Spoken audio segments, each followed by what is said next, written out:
and welcome to Book 101 Review. Book 101 is all about the books that I've read for the last 40 years. And today I have my special guest. He is a fellow podcaster and no other than Mr. John Katsavos. Hi, Daniel. How are you? Thanks for I'm having me. I'm fabulous, Mr. John, and welcome to a Book 101 review. And can you please introduce more about yourself that I miss? My name is John Katsavos. I am a podcaster. I had a podcast called The Fitness Oracle a few years back. I got that up to top 1% in the world with over 325 episodes until I had to kill it because I ran it as a hobby and it paid me as a hobby. So when I ran out of money and had to shut it down, and life took over after that, and starting up a new podcast called Podcaster's Business Insider, teaching people how to run your podcast as a business so that you don't have to spend all this time, all this money, and have it just flop 2 to 3 years into the future. Mr. John Katsala, thank you so much for sharing your knowledge and wisdom to the world. What do you think is the biggest difference between treating a podcast as a hobby and building it into a real media company? The difference is your perspective on why. The, let me rephrase that. The difference is the perspective on your why. Why are you doing this? Yes, I understand you have a very strong and powerful why um, that you want to fall back on as an anchor, but it needs to start bringing in some dollars at the end of it because, as you know, Daniel, it does cost a lot of money, or it can cost you a lot of money every month to be doing this kind of work, and that's what it is, work. And there's only so long that you can do the work where it won't fizzle out, or you spend 3 years of your life and it just feels like you're just throwing spaghetti up against the wall, saying, "Is this gonna stick? Is this gonna stick this week? Is this gonna stick this week? Is this gonna stick this week? Am I gonna break through the 100 downloads per episode or 10 downloads per episode? Is it going to work?" Well, you can't go into that thinking like that. When you're when you change to a media perspective and the media company perspective into a company perspective, you have to understand, how am I going to take my listener to go from listener to super fan in a way that it seems right for them, in a way that it can um, it feels easy for them. They have a clear path. This is something that when I first started off in podcasting with the Fitness Oracle, I started off with the mindset of, this is my hobby. This is something that I'm going to do even if I didn't get a single penny. And it stuck with me for 3 years. And it was very painful. It had a lot of hard days. And it just came to the point where it said, enough is enough. I had to stop. Why do you believe so many podcasters struggle to move past the passion project stage? It's a very good question. And I don't think it's something that happens to them on purpose. It's maybe lack of faith in themselves. Maybe it's the lack of funds and resources to hire people, the proper people. Um, I remember when I was uh, about 2 years into it, I decided to hire a virtual assistant. And when she asked me, "What do you want me to do?" I had no answers for her. Like, I don't know. What do you normally do? I was asking my virtual assistant to do stuff that I wanted to offload, and it didn't make any sense. So because my company wasn't structured, the Fitness Oracle wasn't structured properly. I didn't have an SOP.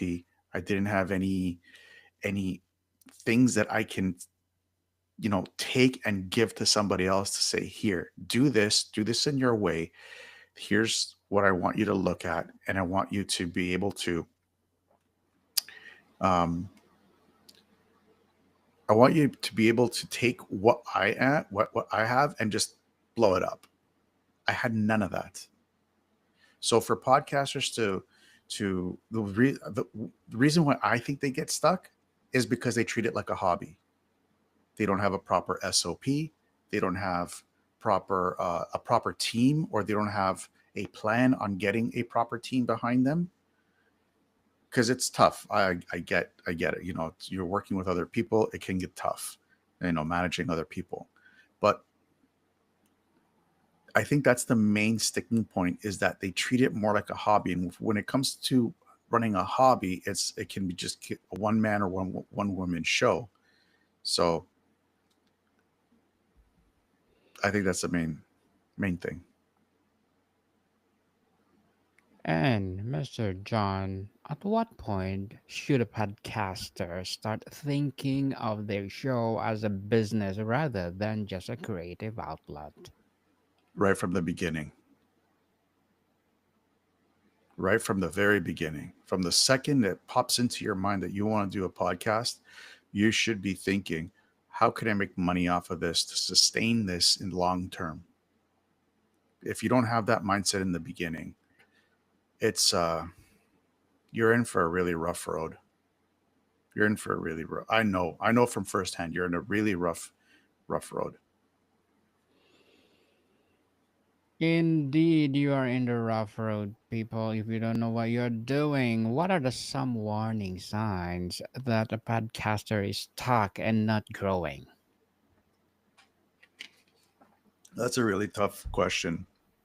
Um, Actually, the one thing that I had noticed with myself was there was no listener engagement.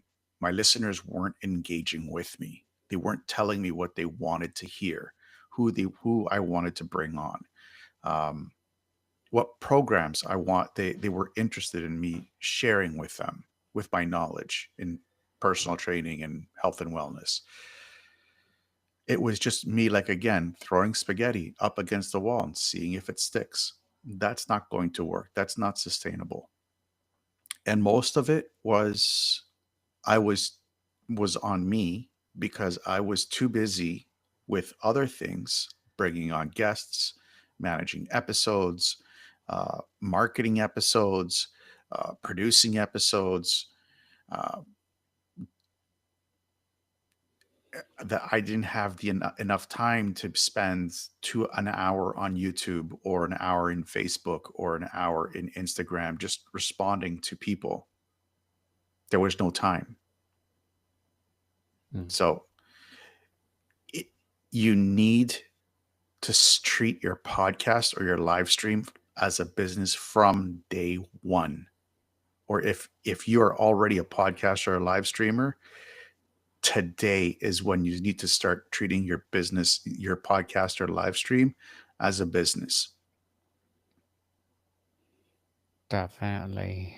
And let's talk about the growth challenges, Mr. John. What mindset shift are necessary for a podcaster to go from hobbyist to entrepreneur? From hobbyist to entrepreneur, this is hard for even for me to say. Um, your passion of love will not pay the bills. And if your goal, like my goal was with the Fitness Oracle, is to retire or move your place of business to somewhere nice and exotic and run it from there, then that costs money.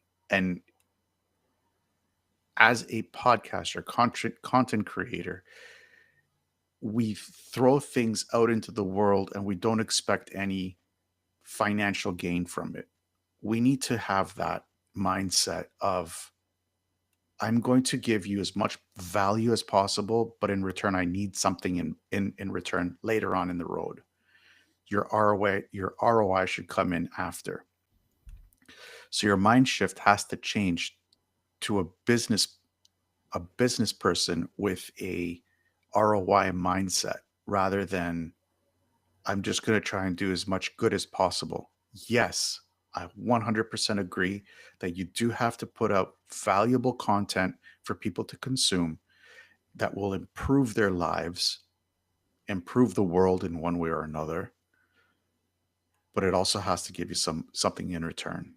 Otherwise, you're wasting your time. Indeed, wasting your time, people. And how important is consistency, and why do you think many podcasters fail to maintain? Consistency is everything. That's the key.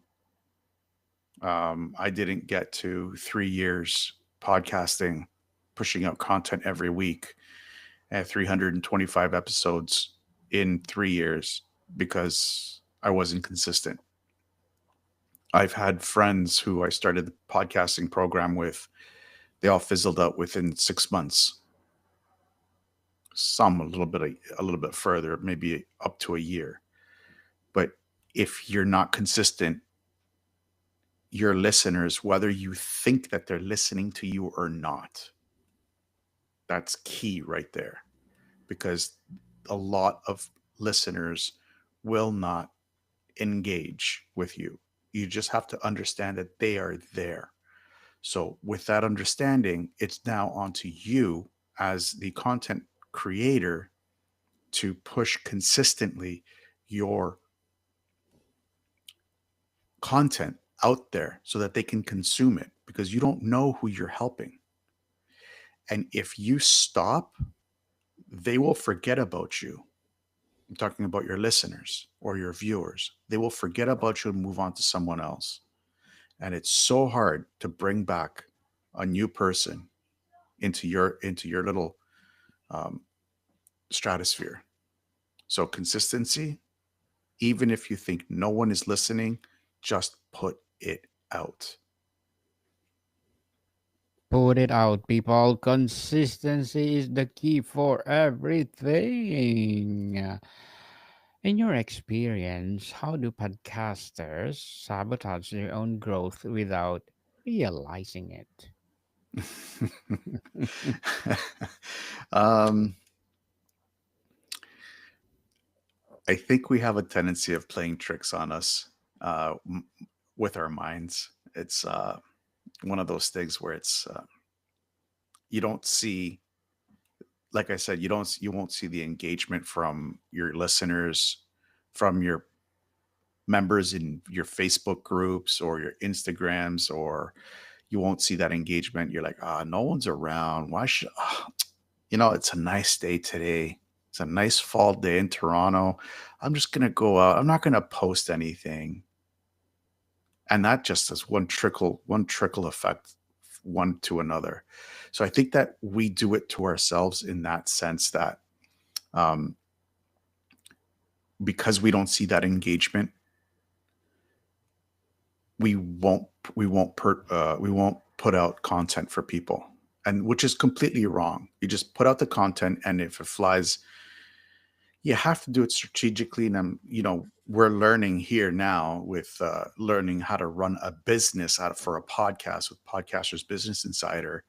It's more systematic, more systems that are being put in play rather than hope and pray.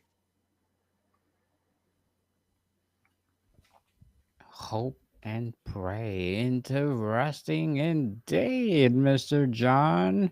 And what role does monetization play in making that leap, and when should creators start exploring it? Monetization should be explored right away. You have to you have to have systems, and this all falls down into making proper systems for yourself and for your company. Look at your live stream or your podcast as a revenue generating business. It has to be right away. Otherwise, your hobby will pay you as a hobby. I know it did for me. So you got to look at it right from the very beginning. Monetization from day one. What do I need to do in order to make some money? And there are many different types of systems that you can do out there. We're implementing right now a a four-phased funnel, which at the end leads to a 6-week program. But the four phases, you get three free things, a free checklist that leads to a 3-day free program, to a 5-day free program, which goes to a 7-day paid program, to a 6-week paid program. I'm not looking at this with, oh, I'm just going to give people free stuff. Yes, I'm going to give you free stuff. The free stuff that I'm going to give you, the low ticket items that I have, you'll pay thousands of dollars for. That's my goal, to overvalue my products for you, to make sure that you have the proper tools to succeed. Because if you succeed, I succeed. But I also need to make money on this too, because I have expenses like pod, podcasting, live streaming is not free. I know Riverside FM is not free. Yes, definitely yes. And Mr. John, as a podcast host, what are your short-term and long-term goals? The short term goals are, it's a very good question. I've been so busy creating these systems right now. Short term goals are to have at least 20 people into the major product, excuse me, um, and have the proper funnel system up and running, that's funneling people into the 6-week program. That's the short term. The long term is to move to Greece and do all this beautiful live streaming and podcasting from my one of my favorite countries in the world. Yes, after I stop Holly. And Mr. John, looking forward for more success and good luck to your goals. So, Thank you. what would be your piece of advice for those people out there who want to be a podcaster like us? Um, Podcasting will change your life, but it doesn't have to send you to the poorhouse. It, you, if you can find the way to monetize on your podcast or your live stream, you're in for a life that you've could only imagined. So get started right now. Get started right now. Treat it as a business, and you'll see what's going to happen to you Hmm. 3 to 5 years Yes. from now. And please, I'm not trying to. I want to put a warning out to people. Um, don't think that you're going to start the podcast and then a week later you're going to be a multimillionaire. It doesn't work that way. It doesn't work that way. You True. need time, like just like a regular business. Have a business plan. Make a business plan. Stick to the plan. Work the plan, and you'll see the rewards 7 to 10 years from now. True. People, podcasting is just like a planting a tree. Sooner or later, it will bear fruit.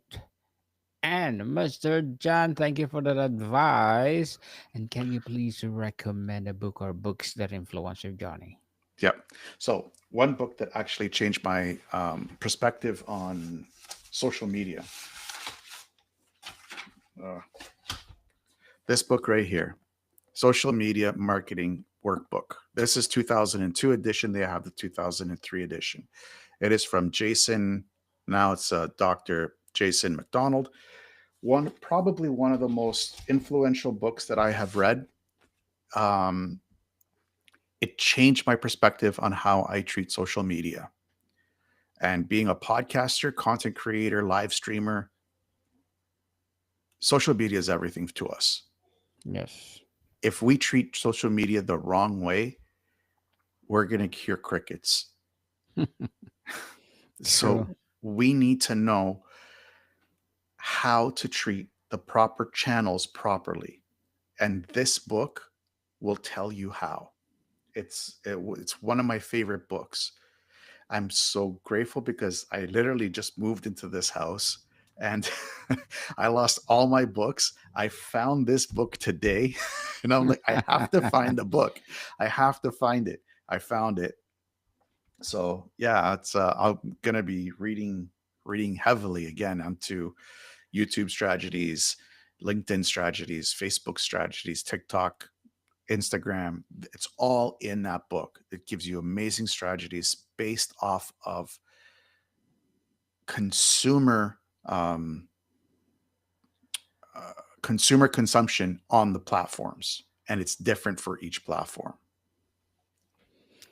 Thank you for that recommended book, Mr. John. And what are the first three steps a podcaster should take if they want to scale beyond the stock stage? Three things that they should do. First, take a good look at yourself and see how you are, first and foremost. If you're happy with how your podcast is and you don't care about the money, which I don't think anybody does, then step two would be try to see how can I create a large ticket program that speaks to my avatar because that's critically important. And then from there, create smaller programs that feed into that.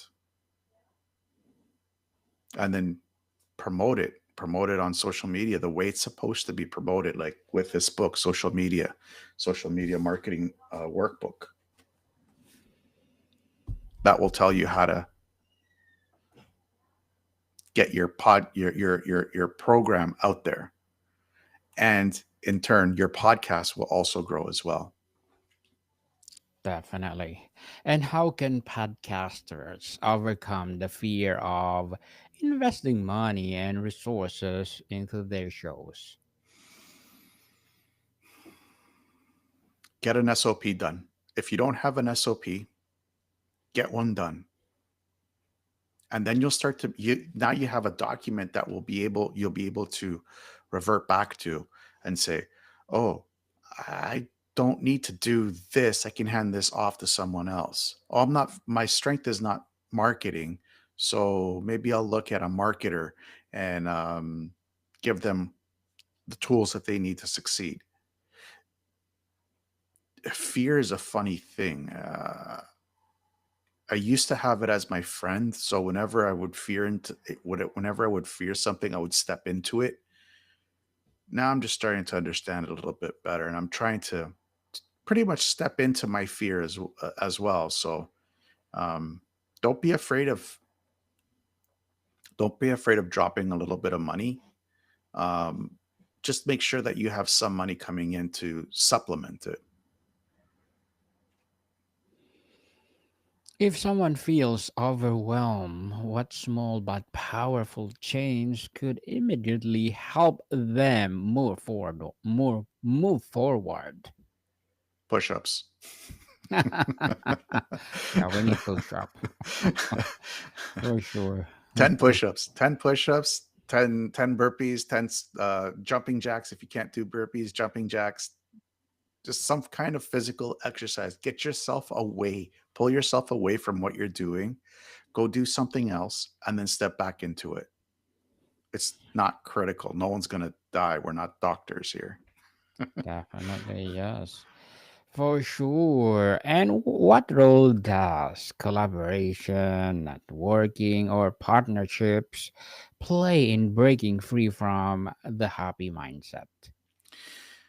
It's very important if you get the proper collaborators, proper partnerships. If you get the wrong partnerships, it's going to be a nightmare. So if you can get the right partnerships and collaborators, both people can help each other grow. And there's nothing better than helping your fellow podcaster, live streamer, content creator grow while you're growing as well. There's no better feeling. Yes, it's priceless, people. Let's help each other to, well, just stay being a podcaster.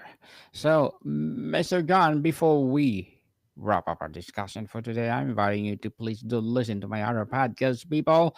My other podcast, because my abstract essay is already in fifth season, abstract poetry in second season, and my book 101 review in fifth season too. Comedy 101 in second season, and my food 101 in fifth season as well. Geography 101 in fourth season, and my baby podcast Law 101 and Mental Health 101. Love Letters in fourth season, as well as my movie 101 review and music 101 and science 101 and sex 101 in its first season. Please listen to them wherever you listen your podcast. So, Mr. John, finally, what is your biggest piece of advice for podcasters who dream of building a lasting media empire from the passion project? I am going to pull a quote from a big, big company. Just do it. Start ugly. Like one of my friends, Chris Kremitzos, has a book called Start Ugly. Start ugly. Doesn't have to be perfect. Doesn't True. have to be perfect. You'll perfect it along the way. Just start it and have that business mindset at the beginning. Think of it as a business, and you will be podcasting, living the life that most people will be dreaming about 10 years from now. You will earn millions, people. Millions, billions of money if you will treat your podcast as a business. And Mr. John, thank you so much for sharing your knowledge and wisdom to the world. Hoping for more and more empowering podcasts to come. So, can you please invite our listeners to support your podcast itself? Yeah. Right now, my podcast is called the Podcast Business Insider.